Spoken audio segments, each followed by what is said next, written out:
year. Siguro ang pinagkakaiba lang talaga ngayong maging sino ka man, eh, hindi na ako na masyadong nalilate.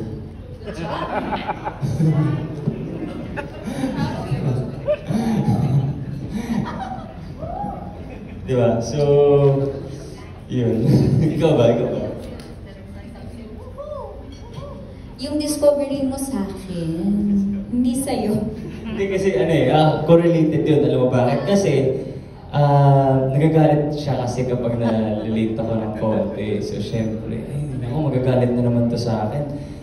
Ayun. Pero for the right reasons. Kasi, di ba? Naman kasi talaga, on time tayo lahat, di ba? Yun, normal naman talaga magalit eh. Okay? Nagalit ka na ba sa akin ever? Hindi naman, ano lang, kapag galit ka, di kita papansin. Diba? Ganyan siya, walang sorry, wala. Oo, patigasan kami. Sino unang mag-hi? Wala, walang mag-hi. Charot.